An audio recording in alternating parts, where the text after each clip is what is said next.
Me llamo Elvira Andrade, tengo 65 años y todavía me levanto a las 6 de la mañana todos los días, aunque ya no me haga tanta falta. Es costumbre o tal vez terquedad. Media vida me la pasé llegando temprano a la oficina, sirviendo café y archivando papeles. Y ahora, aunque el cuerpo a veces protesta, siento que si no mantengo ese orden, me desmorono. Trabajo desde hace 20 años en una empresa de contabilidad que está en la Colonia Juárez, en un edificio viejo con fachada gris y elevador que siempre se atora entre el segundo y el tercer piso. Ahí soy la secretaria del área administrativa, lo que en realidad quiere decir que hago de todo: coordino citas, lleno formatos, llevo recados y de vez en cuando sirvo café a los ingenieros que todavía creen que eso entra en la descripción del puesto. No me quejo. A mi edad, tener trabajo ya es ganancia y además, la oficina me da algo que hacer, me da estructura. Desde que Andrés, mi esposo, falleció hace 3 años, el silencio de la casa se me ha vuelto insoportable. Por eso me gusta llegar antes que todos y encender la cafetera, escuchar el borboteo del agua, mientras el aroma llena la cocina pequeña. Ese momento me da paz. Esa mañana, un martes cualquiera, eso creí, todo comenzó igual. Tomé el metro desde la estación Portales, me bajé en Insurgentes, caminé con el abrigo cerrado hasta el cuello y el bolso apretado contra el pecho. El viento estaba helado, de esos de enero que se te meten hasta los huesos. Ya en la oficina, estaba sacando copias cuando la recepcionista, Mariel, me avisó: «Señora Elvira, la buscan». «¿A mí?», le respondí sin levantar la vista, pensando que quizás sería el de mensajería. «Sí, un señor. Dice que viene a verla personalmente». No dio su nombre. Sentí un pequeño sobresalto. No era común que alguien viniera buscándome a mí. En ese lugar, una secretaria pasa casi inadvertida. Dejé las copias en la bandeja y me limpié las manos con una servilleta. En la sala de espera había un hombre sentado, de unos 50 años, quizá un poco menos. Vestía un saco color arena, arrugado, y tenía el cabello entrecano, descuidado, como si no se lo hubiera peinado desde temprano. Me miró con una sonrisa que no supe cómo interpretar. «¿Doña Elvira Andrade?», preguntó con voz suave, como quien mide cada palabra. «Sí, soy yo. ¿En qué puedo ayudarle?». Se puso de pie. Era más alto de lo que parecía sentado. Extendió la mano. «Perdón que venga sin avisar. Mi nombre es Rafael. Rafael Olvera». No lo reconocí. Busqué en mi memoria, pero nada. Ningún Rafael me venía a la mente. «Disculpe, ¿nos conocemos?». «No, no directamente», respondió, bajando la mirada un instante. «Pero conocí a su esposo, a Andrés Ortega». Me quedé helada. Sentí un nudo en la garganta. Nadie mencionaba a Andrés en la oficina, ni siquiera mis compañeras más cercanas. Era un tema que yo había dejado encerrado en la casa, junto con su ropa doblada en el closet y sus discos viejos de boleros. «¿A Andrés?», repetí, apenas con voz. «Sí, lo conocí hace muchos años». Titubeó. «Fui su amigo». Lo miré con desconfianza. Había algo en su forma de hablar, una timidez que me incomodaba. «¿Y qué lo trae por aquí, señor Olvera?», pregunté, queriendo mantener la distancia. «Necesitaba hablar con usted, decirle algo que quizá debería haberle dicho hace tiempo». No me gustó el tono con el que lo dijo. Había en su mirada algo de culpa, o tal vez miedo. «Mire», dije, «estoy en horario de trabajo. Si quiere puede dejarme un mensaje o su número y yo, por favor», me interrumpió con voz baja. «Solo le pido unos minutos. Es importante». No sé por qué accedí. Quizá porque el nombre de mi marido todavía tiene el poder de desarmarme. Fuimos al pequeño comedor de empleados, donde a esa hora no había nadie. Me serví una taza de café y le ofrecí otra, pero dijo que no. Se sentó frente a mí, las manos entrelazadas. «Andrés y yo», comenzó, mirando la taza vacía. «Tuvimos una relación cercana, muy cercana». No entendí al principio. Pensé que se refería a una amistad. «Ah», dije, «¿eran compañeros de trabajo?». Él negó con la cabeza, respirando hondo. «No, fui su pareja». Las palabras se quedaron flotando en el aire, pesadas, imposibles de asimilar. Lo miré fijamente, intentando descifrar si estaba bromeando, pero su rostro era serio, dolido. «¿Qué dice?», le pregunté, sintiendo cómo se me helaban las manos. Fui su amante, doña Elvira. Lo quise. Y él me quiso a mí. El silencio que siguió fue insoportable. Pude oír el zumbido del refrigerador y el reloj de la pared marcando cada segundo. Me levanté despacio. No sé qué clase de broma es esta, pero le pido que se retire. No es broma, dijo rápido. Sé que esto le duele, pero necesitaba decírselo. No busco hacerle daño, solo cerrar algo. Me di la vuelta. Sentí un mareo. La voz de Andrés, sus manos, sus gestos, todo se mezclaba con la idea absurda que ese desconocido acababa de pronunciar. Lárguese, alcancé a decir sin mirarlo. Él se levantó también, pero no se movió. Yo estuve con él cuando se enfermó, dijo con voz temblorosa. Los últimos meses, cuando usted creía que viajaba a Guadalajara por trabajo. Me quedé paralizada. Nadie, absolutamente nadie, sabía que en esos viajes Andrés regresaba distinto, más cansado, más lejano. Yo lo atribuí al trabajo, al estrés. Nunca sospeché nada. Miente, susurré. No tengo por qué hacerlo, contestó. Tengo cartas, fotos, pero no vine a enseñárselas. Vine porque lo extraño y porque siento culpa. Esa palabra me atravesó. Culpa. Me apoyé en la mesa. El corazón me latía en los oídos. ¿Por qué ahora? Pregunté, sin saber si quería la respuesta. Porque no puedo seguir viviendo con el secreto. Y porque él hablaba de usted. La quería, a su manera. Me eché a reír, un sonido amargo ajeno. Por favor, a su manera. ¿Y cómo es eso? Amar a la esposa y al amante al mismo tiempo. Él bajó la cabeza. Yo tampoco lo entendía, dijo. Pero así era. Me fui sin decir más. Entré al baño, cerré la puerta y me quedé viendo mi reflejo. Tenía los ojos enrojecidos, las manos temblorosas. Por un momento pensé en gritar, pero no salió nada. Solo el ruido de mi respiración entrecortada. El resto del día trabajé en automático. No recuerdo haber hablado con nadie. Cuando salí, la ciudad ya estaba envuelta en el tráfico de las 7 de la tarde.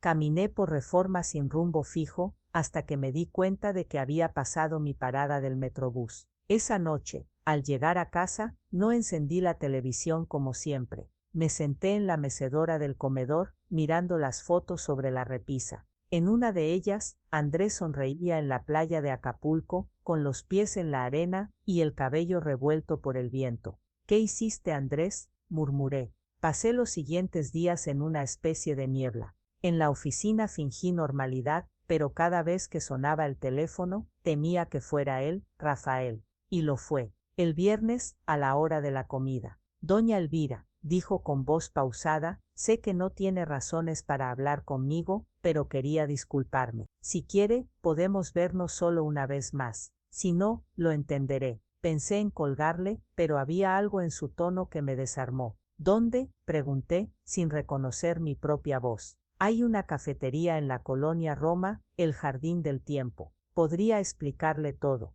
Acepté. No sé por qué. Quizá necesitaba entender, o simplemente necesitaba comprobar si todo aquello era verdad. El sábado, me puse un abrigo gris y caminé hasta la Roma. El café estaba lleno de plantas y de luz amarilla. Lo vi sentado en una mesa junto a la ventana. Me saludó con una sonrisa triste. Yo no sonreí. Gracias por venir, dijo. Dígalo de una vez, respondí. Sacó un sobre del bolsillo de su saco. Lo puso sobre la mesa. Aquí hay cartas que él me escribió. No quiero quedármelas. Tampoco quiero destruirlas. Son parte de ustedes dos también. No quise tocar el sobre. ¿Por qué piensa que necesito eso?, pregunté. Porque él hablaba de usted con cariño. Porque sé que, aunque fue cobarde, la amó. Me reí otra vez, sin ganas. ¿Y eso qué cambia? Él está muerto. Y lo que usted me cuenta no hace más que ensuciar su recuerdo. Rafael suspiró.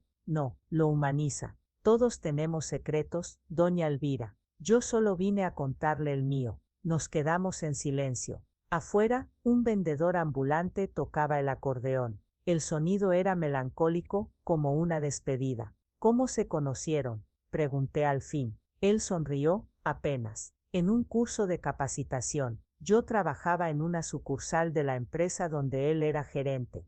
Todo empezó con charlas después de las reuniones. Era un hombre muy inteligente, muy tierno, pero también muy confundido. Bajé la mirada. No quería imaginarlo así. Nunca sospeché nada, dije. Pensé que me lo contaba todo. Él temía herirla. Decía que usted era su refugio, su calma. Sentí un escalofrío. ¿Y usted cree que eso me consuela? Le pregunté con rabia contenida. No lo sé, pero al menos le da verdad. Yo no quiero que piense mal de él. Ya es tarde para eso. No respondimos más. Me quedé mirando el sobre en la mesa. Al final, lo tomé. Era liviano, pero sentí como si pesara una tonelada. Gracias, dije, apenas audible. Él asintió, con lágrimas en los ojos. Nos despedimos afuera, con un apretón de manos que duró un segundo más de lo necesario. Luego se alejó por la calle Álvaro Obregón, y yo me quedé mirando cómo su figura se perdía entre la gente.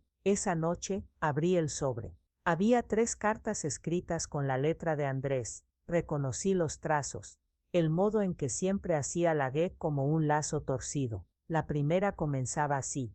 Rafa, no sé si lo que hacemos está bien. A veces siento que vivo 2 vidas. En una soy el hombre que Elvira necesita. En la otra, soy quien realmente soy contigo. Tuve que dejar la carta. El corazón me golpeaba el pecho. Sentí asco, tristeza, rabia. Todo junto. Lloré como no había llorado ni el día del funeral. No solo por la traición, sino por el descubrimiento de que tal vez nunca conocí del todo al hombre con el que compartí 30 años. La madrugada me encontró sentada en el piso, con las cartas extendidas frente a mí, tratando de juntar los pedazos de mi memoria. No dormí en toda la noche. A las 6 de la mañana, cuando el sol empezaba a asomar tímido entre los edificios, seguía sentada en el piso del comedor, con las 3 cartas abiertas frente a mí. Había leído y releído las palabras hasta casi aprendérmelas de memoria. No sé cuánto tiempo pasé mirando la firma de Andrés en la última hoja, esa caligrafía tan suya, inclinada, apretada, que solía ver en las notas del refrigerador. De pronto, me di cuenta de que estaba hablando sola, murmurando frases que no tenían sentido.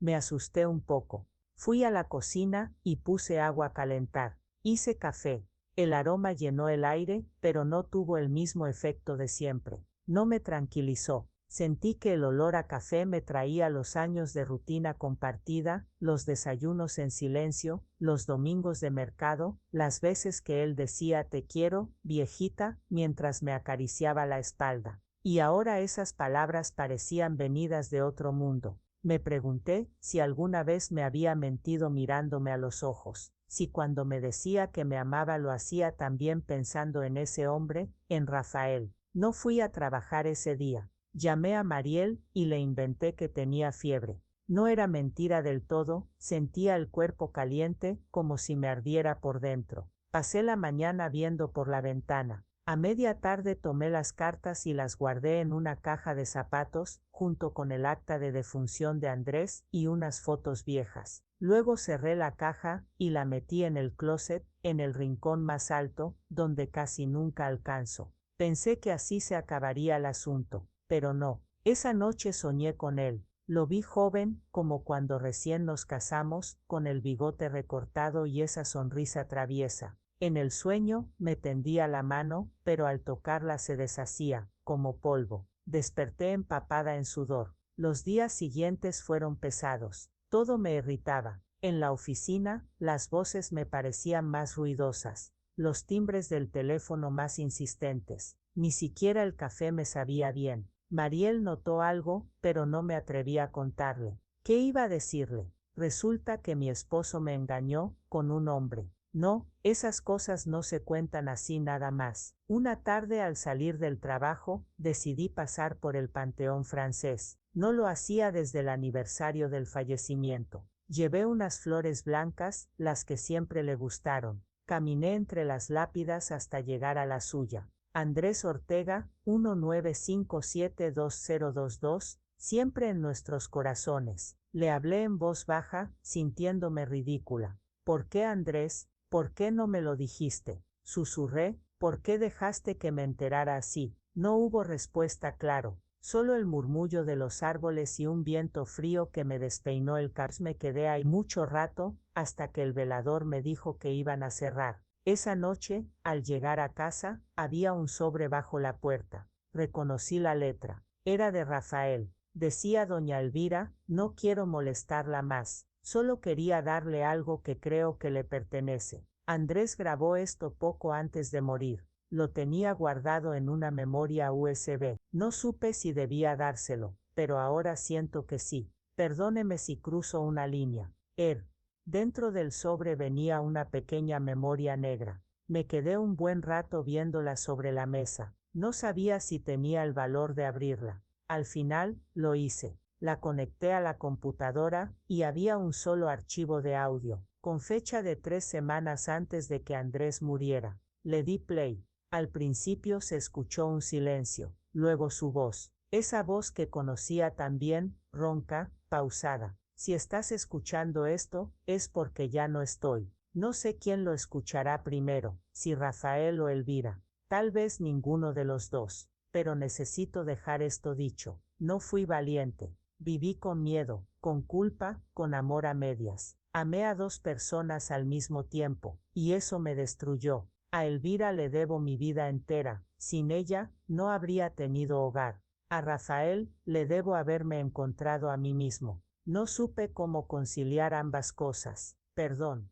Tuve que detener la grabación. El corazón me latía desbocado. Me cubrí la boca para no gritar. Cuando pude respirar, le di play otra vez. No sé si alguno de los dos podrá perdonarme. Solo quiero que sepan que lo que sentí por ustedes fue real, que no fue mentira, que si algo aprendí al final, fue que el amor no siempre cabe en una sola forma. La voz se apagó. Me quedé mirando la pantalla vacía, con las lágrimas cayéndome sin control. Esa noche comprendí que nada de lo que hiciera cambiaría el pasado, ni quemar las cartas, ni borrar el audio, ni odiarlo. A la mañana siguiente, tomé el metrobús rumbo a la oficina como todos los días, pero algo era distinto. Me sentía más liviana, como si el peso del secreto, por más doloroso que fuera, me hubiera abierto un espacio dentro, un hueco de comprensión. Rafael no volvió a buscarme, pero una semana después, cuando salía del edificio, lo vi del otro lado de la calle. No cruzó, solo me saludó con la mano. Yo también levanté la mía. Fue suficiente. Pasaron los meses. La vida siguió su curso. En el trabajo, los jóvenes nuevos me piden consejos o me cuentan sus dramas amorosos, y yo escucho con paciencia. En las tardes, cuando regreso a casa, pongo un disco viejo de Los Panchos, y dejo que la música llene los rincones vacíos. A veces me pregunto si todo eso realmente pasó, si ese hombre de saco beige de verdad se apareció en mi oficina, o si lo imaginé en una de esas tardes de soledad. Pero luego recuerdo la caja en el closet. Un día en abril, decidí sacarla. No para leer las cartas, ni para escuchar el audio otra vez, sino para ordenar todo. Metí las cartas en un sobre nuevo, junto con la memoria. Escribí encima, no abrir, solo si algún día necesito recordar quién fui. La guardé en el cajón del buró. Desde entonces, hay días en que me siento en paz, y otros en que me invade una nostalgia rara, una mezcla de ternura y rabia. Pero ya no busco respuestas. El amor, he aprendido, no siempre llega en la forma que esperamos. Andrés fue mi compañero, con sus aciertos y sus sombras. Y aunque su verdad me haya dolido, también me enseñó algo que nunca conocemos del todo a quien amamos, y que a veces lo más humano que podemos hacer es aceptar eso. El otro día, mientras esperaba el camión, vi pasar a un hombre con un saco color arena. Por un segundo creí que era Rafael, pero no lo era. Sonreí, y supe que ya podía dejarlo ir. Esa noche, al llegar a casa, abrí las ventanas para que entrara el aire fresco. Preparé café, y me senté en la mecedora, como siempre. Sobre la mesa, tenía un sobre nuevo, en blanco. Saqué papel y pluma, y empecé a escribir una carta. No sabía a quién iba dirigida, tal vez a mí misma, tal vez a los dos. He decidido vivir tranquila. Agradezco lo que tuve, aunque doliera. Y si el amor de verdad se mide por la capacidad de perdonar, entonces quiero creer que los perdono a ambos. Doblé la carta, y la guardé en la caja. Luego apagué la luz, y dejé que la noche se hiciera silencio. Ya no lloré. Solo me quedé escuchando el sonido de la ciudad a lo lejos, los autos, los perros, la vida que seguía. Y en ese momento entendí que el amor, al final, no era una historia de fidelidades o traiciones, sino un camino lleno de grietas por donde también entra la luz.